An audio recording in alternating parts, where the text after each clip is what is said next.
one step before the end, I caught my own foot on the back of my other ankle and I started pitching forward. But when you've got the whole of diversity at the bottom of the staircase, you're kind of fine because you know you're going to get caught. And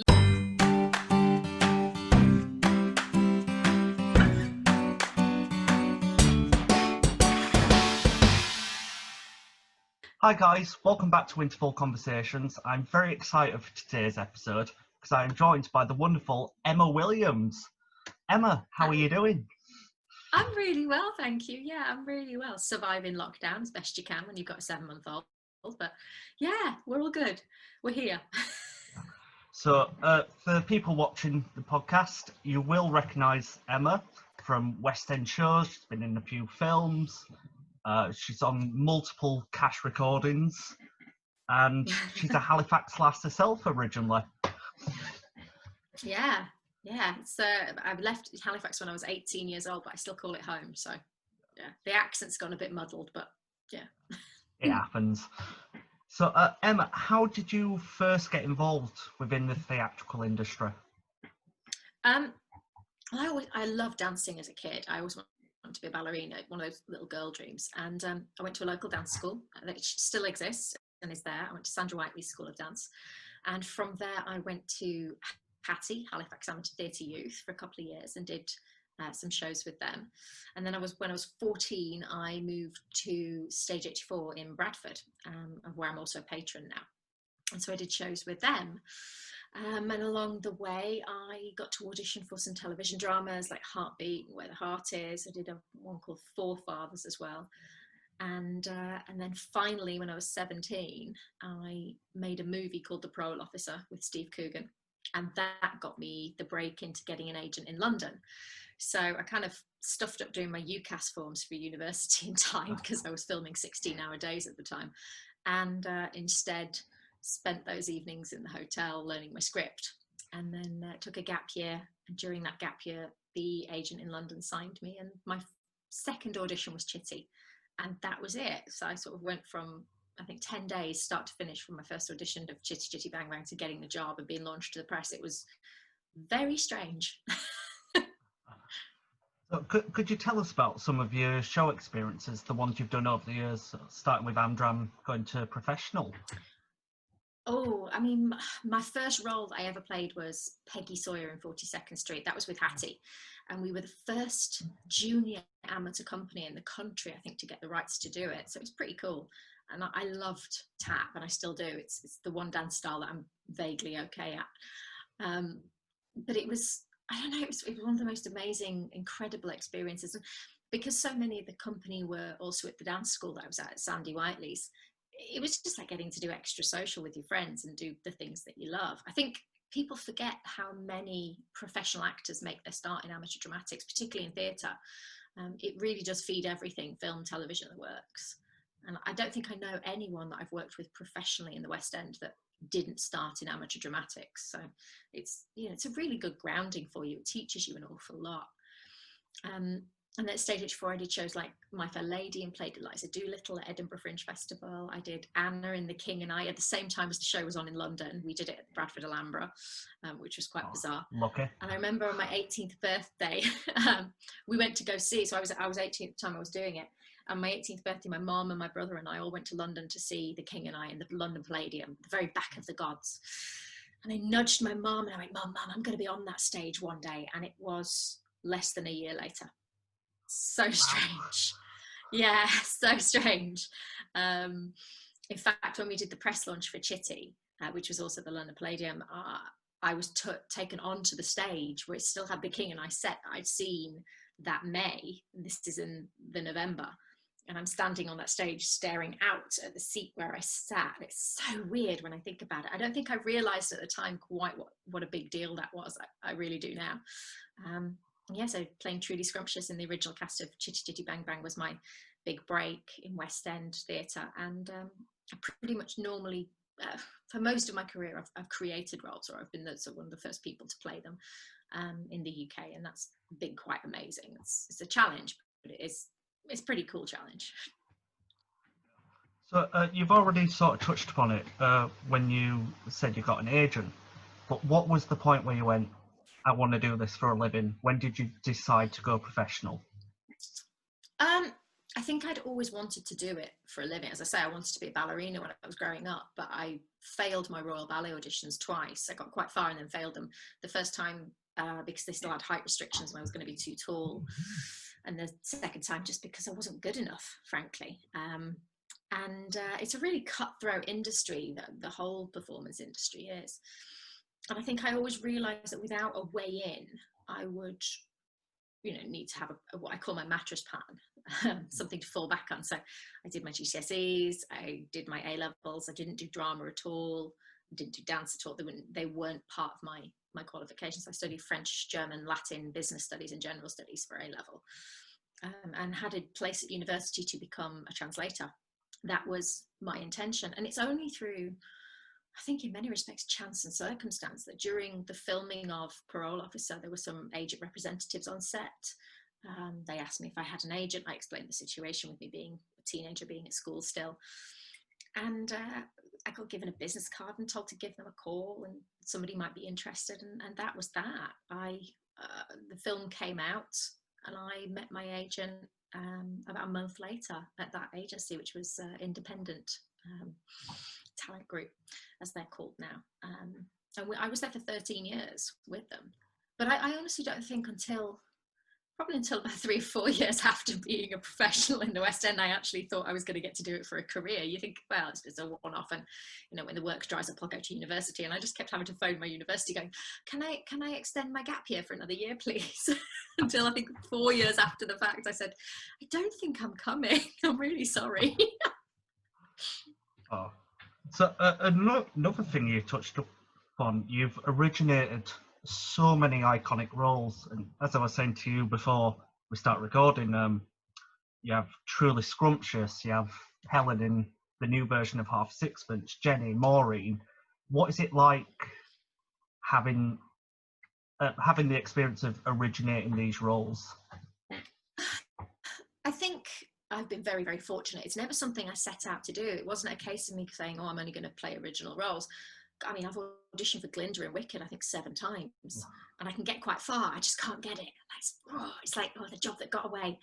I think it's just one of those things. I have a passion for creating and exploring and trying different things, and I really enjoy that as a process. It's not something you necessarily get afforded to do when you're taking over a role. They're just sort of different branches of creativity. So I think I'm fortunate in that respect that I've been allowed that in my career. It's been afforded to me. There's a huge responsibility when taking a role and putting it on stage for the first time. So many of the roles I've done have been based off existing films. Chitty was, Love Story was.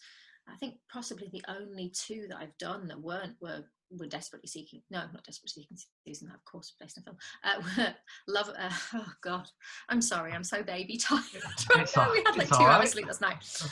We're probably Bat Boy, which was based off a character in the Weekly World News, and Tomorrow Morning at the New End Theatre, which I think is just a completely original idea. That's possibly the only ones. Even Mrs. Henderson Presents is based off the film, which is based off true story, although the character of Maureen is very different to in the film. There is responsibility that comes with it. There's a huge amount of pressure because you're trying to create exactly what the writer and the lyricist and the composer imagine. You're trying to also do service to those film versions if they exist, or the book versions if they existed. Whereas I think when you take over a role, somebody else has already given you kind of a blueprint to work from, and then it's about you putting your own version on top of that. That's not to say I wouldn't like to have a chance to do some of that. There are some iconic roles out there that have existed,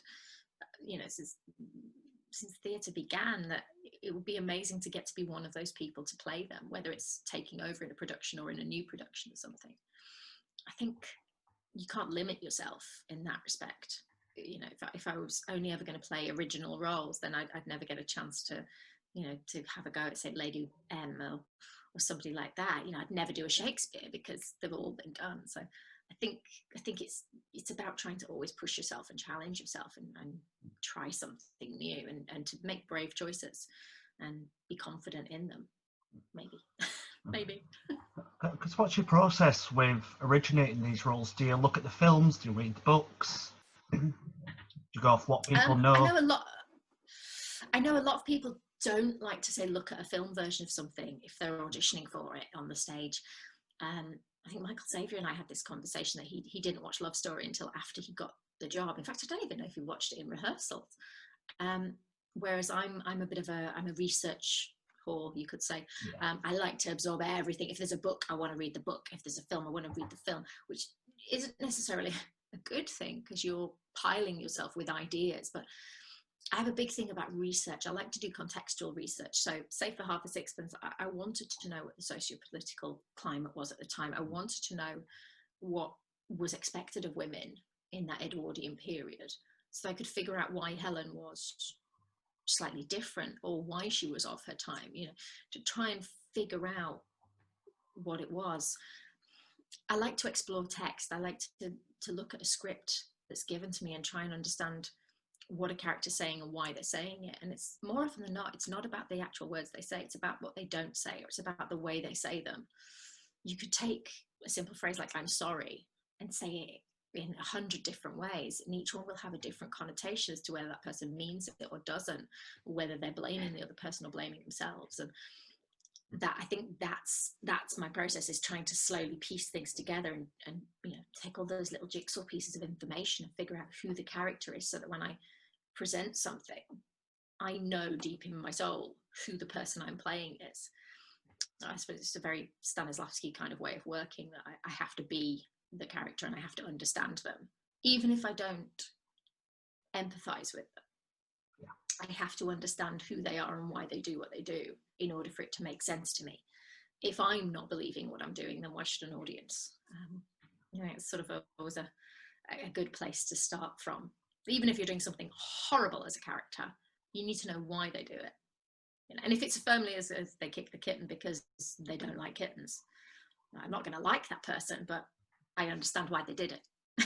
If that makes sense.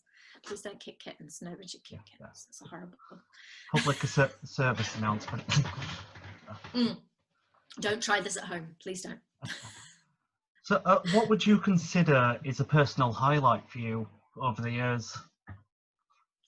Very fortunate to do some pretty cool things. Last year, I flew to Australia. I was 5 months pregnant at the time, and I flew to Australia to perform with the Tasmanian Symphonic Orchestra. That was ridiculous when I think about it. That was amazing to get to fly all that way, because, you know, myself and Scott were, Scott Davis, who has been the standby Phantom for, I think, 12 years now. He's amazing. He's done like 2,000 performances as Phantom. You know, to get to fly all that way to sing with this incredible orchestra because you were the person that they wanted. That's amazing. I think show-wise, Love Story will always be the highlight for me.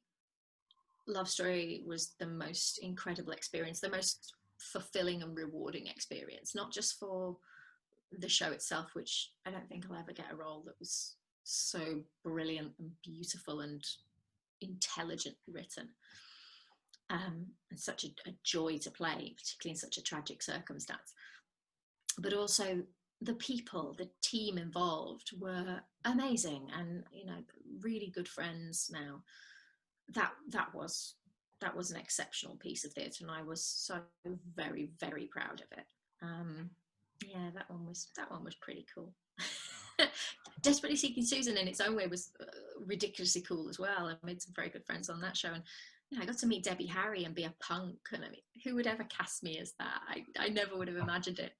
I remember turning up to one of my auditions. I just worked with the director, Angus Jackson, at Christmas time in Promises, Promises.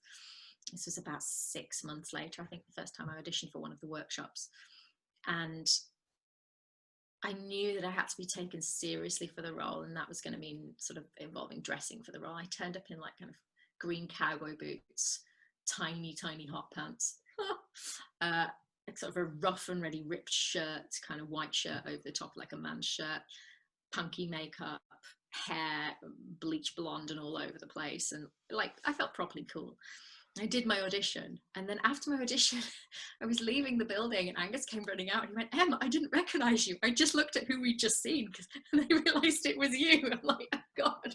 But that was like the best compliment he could have paid me, because if someone knows you so well that they then don't recognise you when you take on a different character, then that's all you want, really. So one show I do want to talk about is the wonderful new version of Half a Sixpence. So you were in the revival of the show, and luckily I was lucky enough to play Arthur Kipps himself in January over in Bradford. Amazing. So I've still got that bloody banjo. I was going to say, I spotted the banjo in the background. I was like, "Oh, hello." That bloody banjo. Did you do the revised production or the original? The revised production. We were the Yorkshire amateur premiere for the show. Yes, the nice. Butter Show, and what a show it is! Like, I've never been more tired on stage. How Charlie Stemp did that 8 shows a week, I will never understand. Yeah. We actually put a fitness tracker on him, I think, at one point, and realised that he was running a marathon every show. The amount he moved. I mean, the guy's like a fireball of energy. He's incredible, but he was literally running a marathon pretty much every show. It's an astonishing role to get to play, and it's, I mean, so energetic, and what he did with it was incredible. And he's someone who was plucked out of nowhere. They spotted him in, I think, an ensemble audition, and he did 11 auditions, and we did our final one together when they were sort of matching us up, and does it work, does it not? And yeah, he was just glorious to work with. To see someone at the very start of their career, to have been a person themselves at the start of their career, working with incredible people, to then get to see somebody else at the birth of theirs when you're partway through your own is a real privilege. And he is exceptional. He really is. But it's a great show, isn't it? I mean, what a role to get to play. I mean, you must have felt that. But it was my first leading man role, because I've always been like supporting characters and ensemble roles. But to have that privilege of doing this for the first time in Yorkshire, I'm sure Charlie felt the same when he did it in London, in Chichester. But it was just incredible. I was like a waterfall feature by the end. I'm sure Charlie was. Yep. Well. But it's such a treat for the leading ladies. I have a regular catch up with my friend Sophie Holdsworth, who's been on the podcast before. She played Helen, and we're about to record. The virtual duets people have been doing. We're doing a few little things soon, so we're reuniting for that. But I was talking to her. I was talking to her, and I said, I felt sorry for you and Katie. We played down. It must have been hell hugging and kissing me in that show. She went, I was lucky because I got you at the start of the show. I felt sorry for Katie. Felt sorry for Katie because she was at the end. Oh, yeah. I mean, it's and then when you put it in with all the Edwardian costumes and all the layers, it's like, really, guys? Can I not just wear shorts and a t-shirt? I think I was talking to my mum the other day, and we were on about my costumes, because I was wearing at least 2 costumes at a time, just so I could run off stage at a rare point, run back on in a completely different one. Gotta love the underdress. It was, especially when it's high jumping and high kicks. It's like, yeah. They don't make it easy for you, do they? No. But if you will be a lead. Yeah. That's all I'm saying, Nathan. If you will be a lead. We had a brilliant time on Sixpence. I'm still really good friends with everyone on that company. We have a WhatsApp group. We catch up whenever we get a chance to. It was an amazing experience. The 3 ladies that I shared a dressing room with, the Palais, as we call ourselves, we have regular catch-ups whenever we get a chance to. Nowadays, they're virtual, but when we get back to being able to meet in public, and that would be wonderful. But also, I mean, that group of people, we came from all walks of life, all ages. We had something called with little party politics. So we'd learn about politics every Thursday. We'd go into the park between shows and have a little, let's discuss this, and we'd all kind of educate ourselves about some form of politics. And very strange when I think about it. it was an amazing experience. And for me, it was a sort of a funny one because my day job, as it were, um, has often been based at Cameron Mackintosh's offices. And at the time that they were working on the piece, I was working there. I was working down in the archive doing some of my theatre historian type stuff. And they asked me if I wanted to do the workshop as Helen. I'm like, yeah, absolutely, of course, that'd be fantastic, brilliant. So I did that. And a couple of months later, they're like, do you want to come and do some demo recording? I'm like, yeah, of course. So I went and I recorded some demos.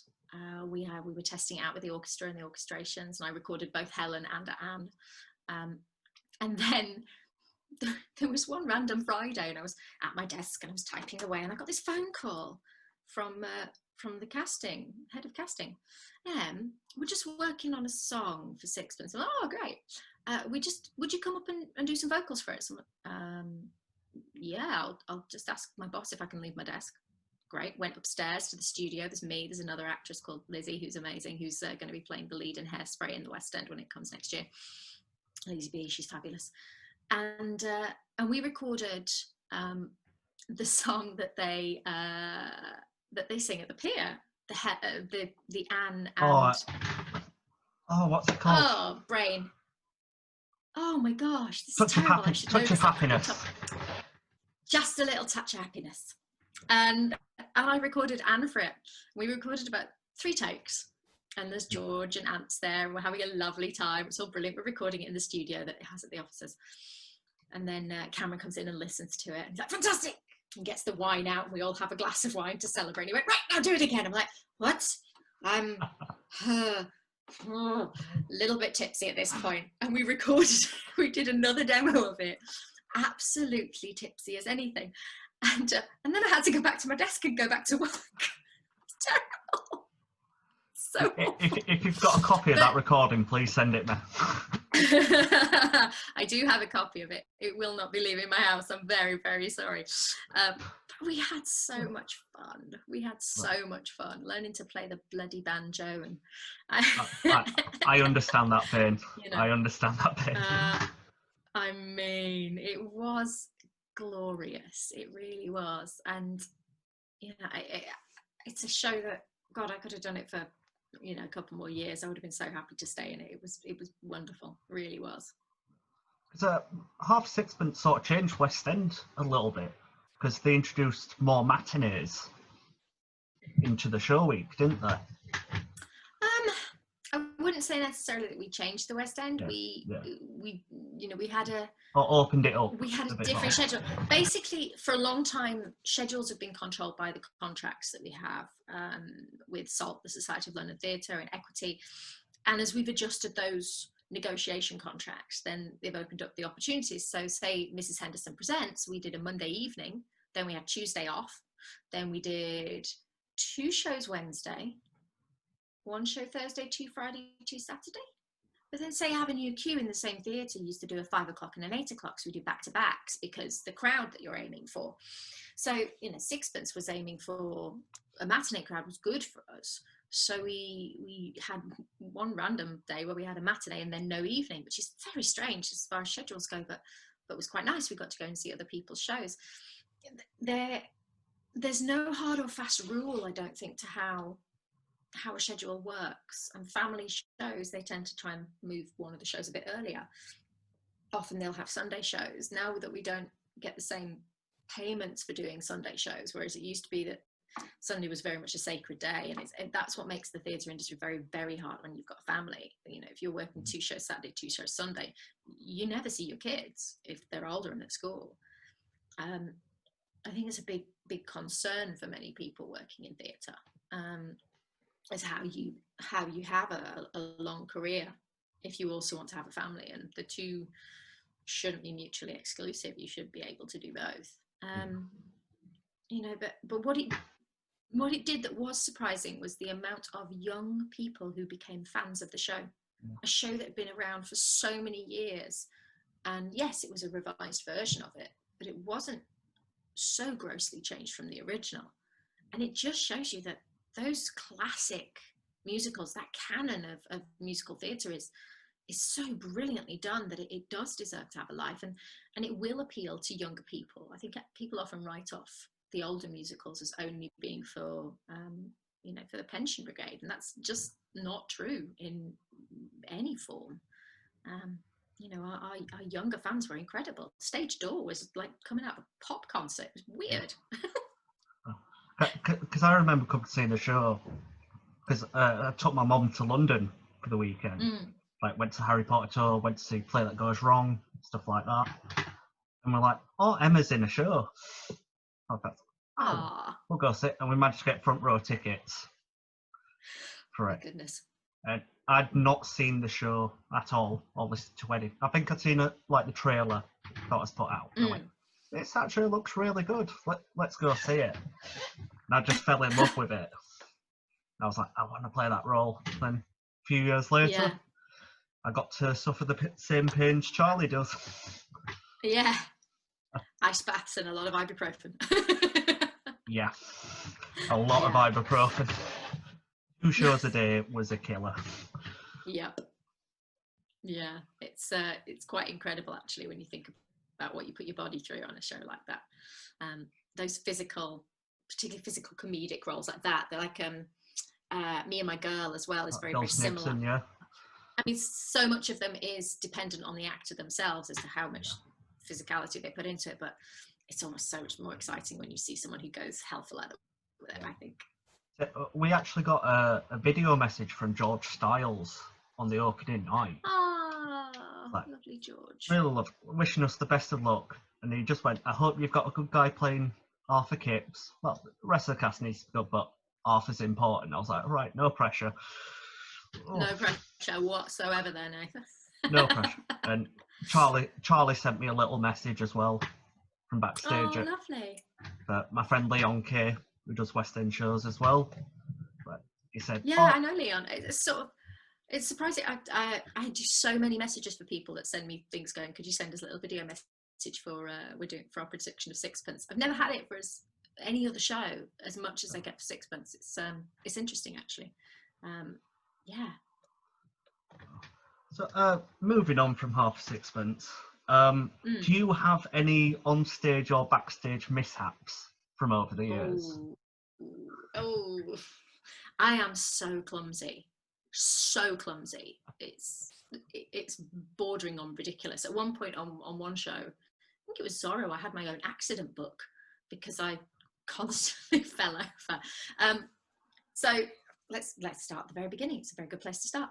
Chitty, the toy maker's cabin. Forgive me, I'm mainlining coffee because the baby's asleep and I'm like, I need to do work and write after this. Isn't that terrible? It's 7 o'clock at night, she's drinking coffee.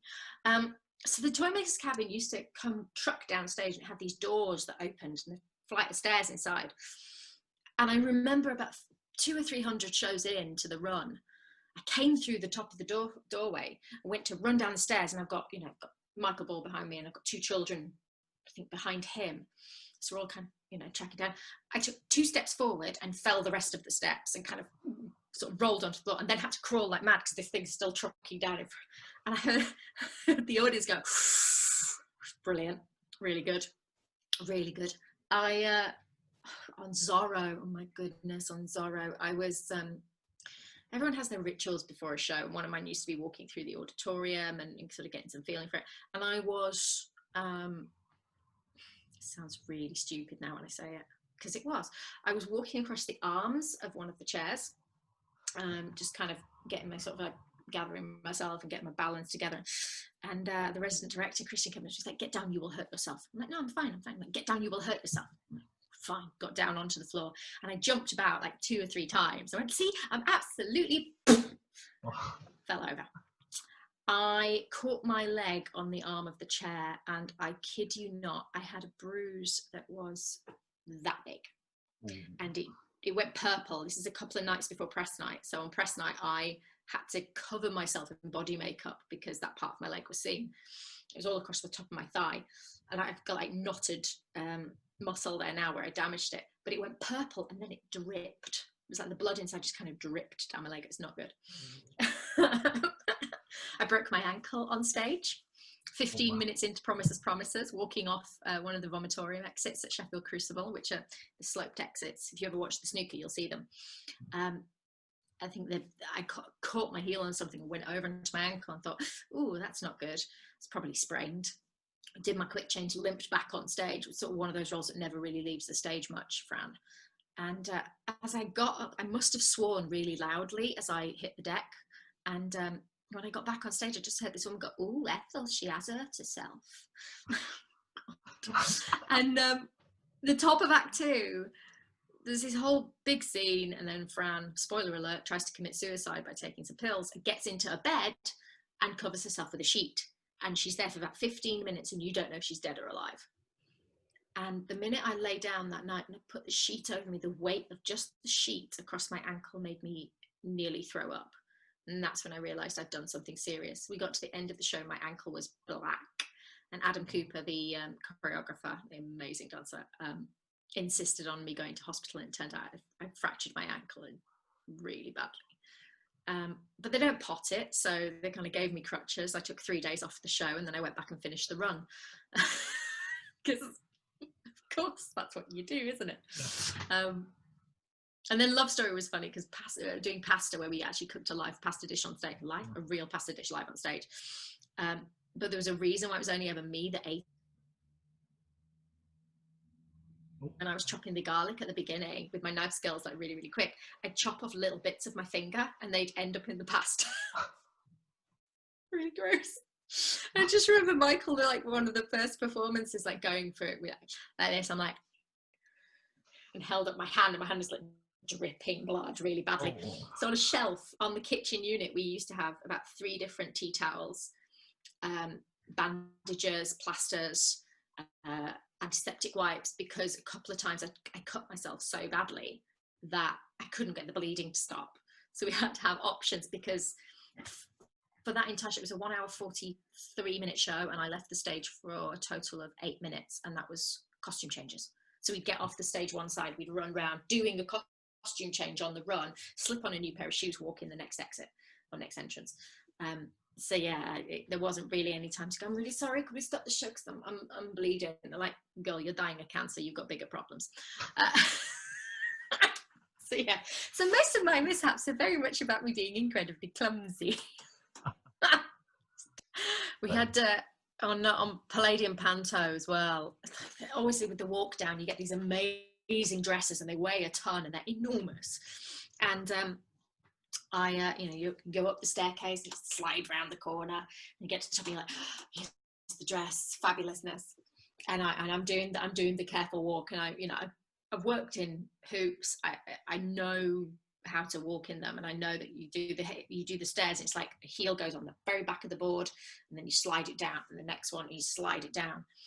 And it was about 1 step before the end, I caught my own foot on the back of my other ankle, and I started pitching forward.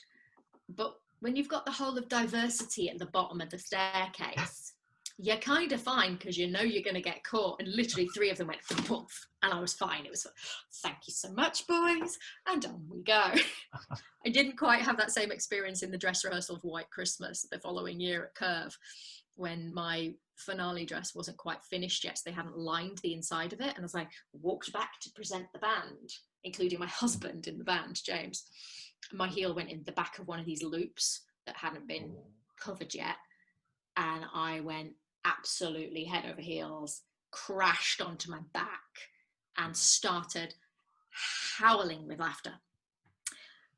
And everybody's like, "Ah," apart from my husband, who's like, oh my God, she's really badly hurt," because he's the only one who knows that when I'm really in pain, I laugh, and I laugh like a hyena. It's really kind of weird.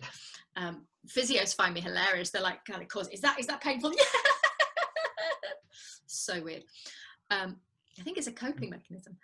So everyone else thinks I'm absolutely fine, and I am majorly in pain, bruised all the way back, because my microphone pack's obviously on the basic back, and yeah, not good. That dress got cut the next day, I think, because of that. I don't think anyone really wanted to deal with seeing the leading ladies' bloomers in the bows when you should be all elegant and fabulous. But that's me, I'm a bit too clumsy.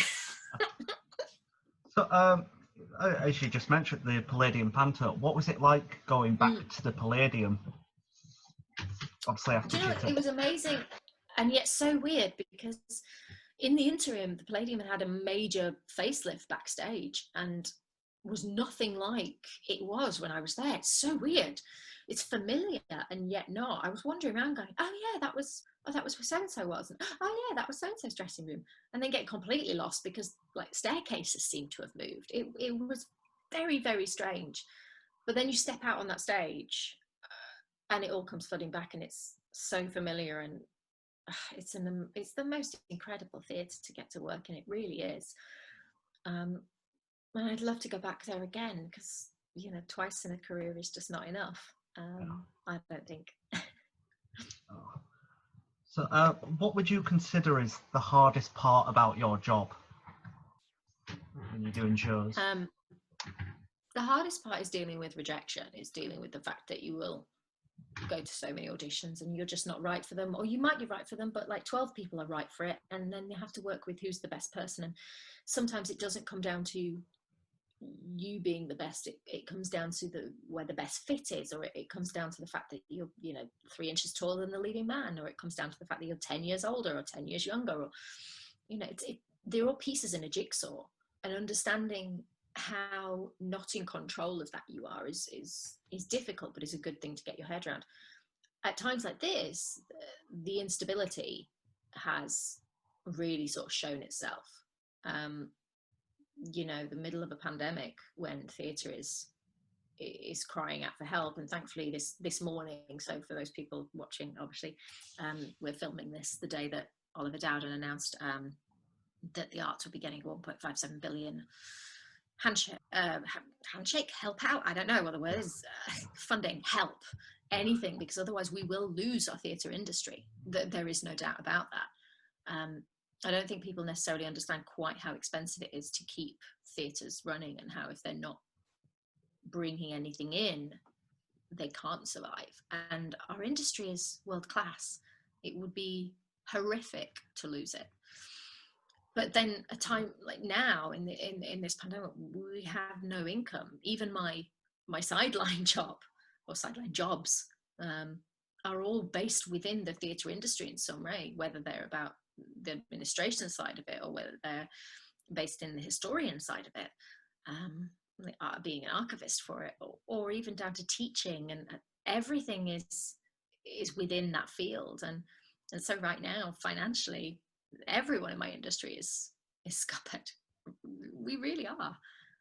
And you're trying to stay positive. It's something you've spent your life training and working on. You know, you don't just qualify or graduate. Not that I did as an actress, I fell into it, but then I trained afterwards. I trained on the job, and I continue to train. You know, I still take singing classes, I still study, I still, you know, read and try and educate myself. I still take acting lessons, and you know, you can never stop learning in this industry. You have to keep pushing forward.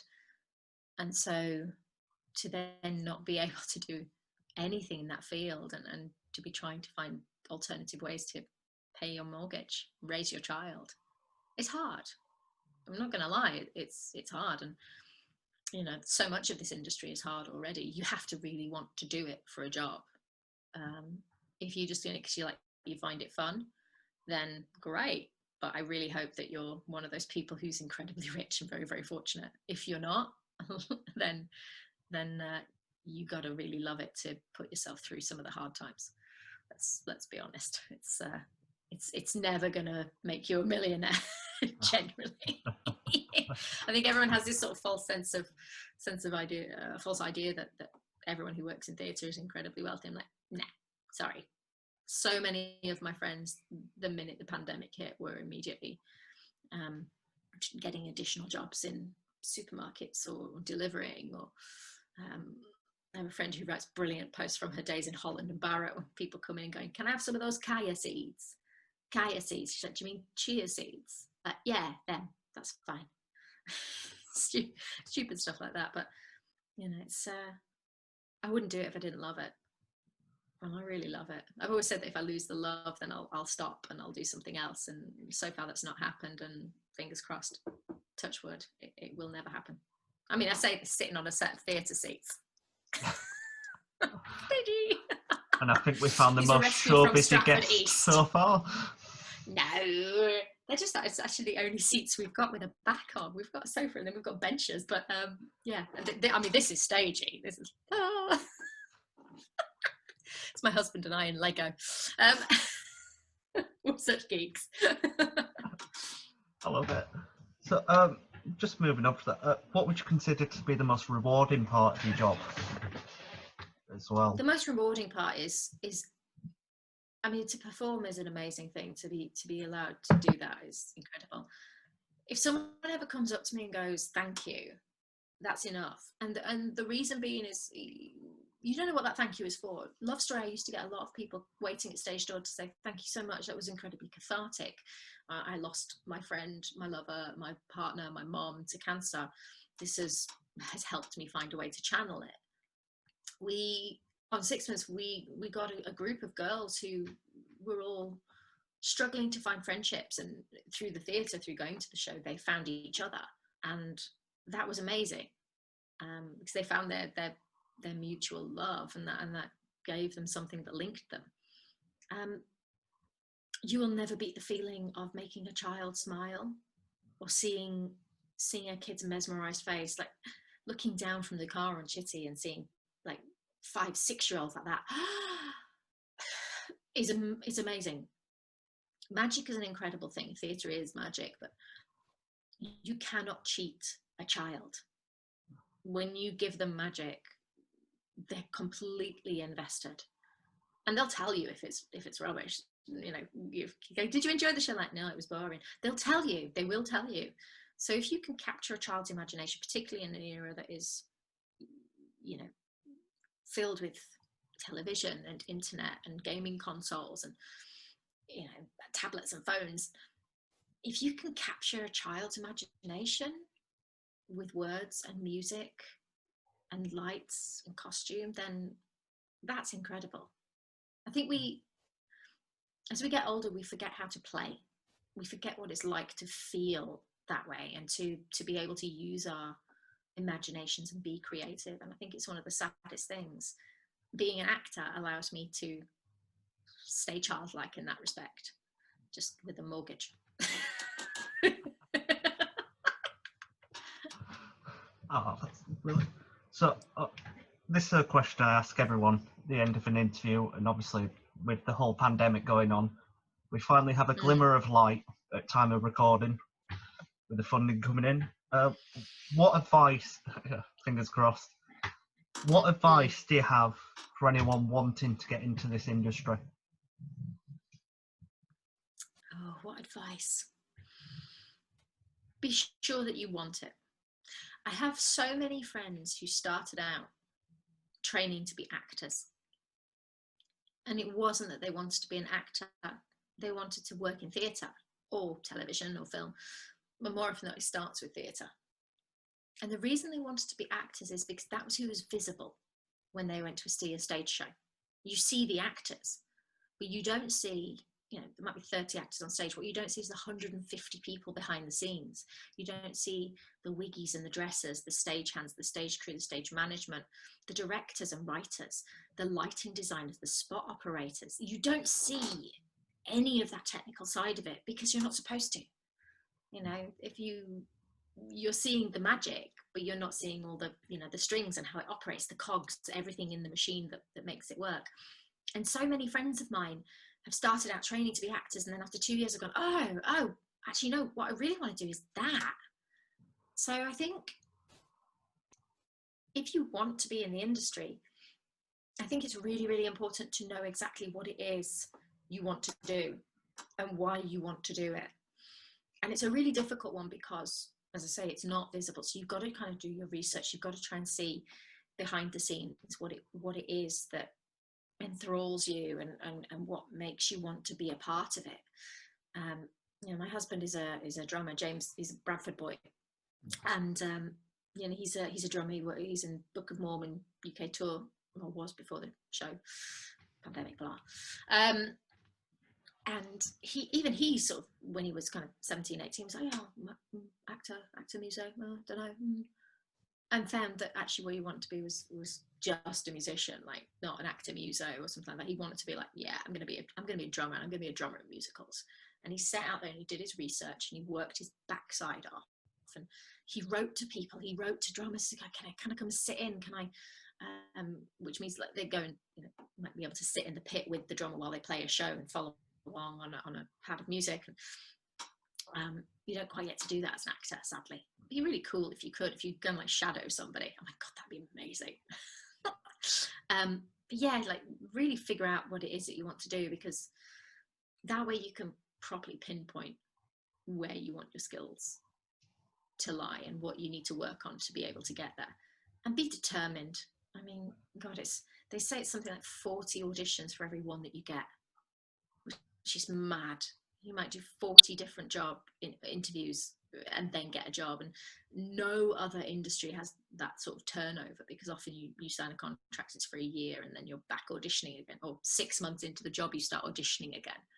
When you do the 3-month jobs, they're the weird ones, because you get the job, you move to Manchester, you know, you start rehearsals, and then while you're in tech, you've got your agent going, I've got you an audition for such and such, and you're like, yeah, let me see if I can pop down to London for the day.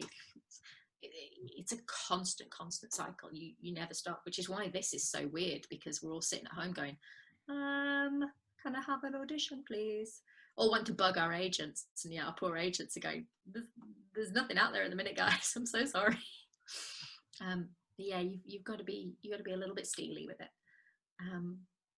But always play, be creative, and I think that works really, really well for anyone. And be brave. Always be brave. Make bold choices that work for you. I think that's a good one. Well, that is some absolutely brilliant advice right there. So, so Emma, thank you so much for joining me on today's podcast. I've really enjoyed it. Thank you for having me. It's been fun, and I'm sorry for, as I say, mainlining the coffee in the wifey mug. Understand, you've earned it. How I'm going to get through. Well, thank you for joining me, and thank you guys for tuning in to another episode of Interval Conversations.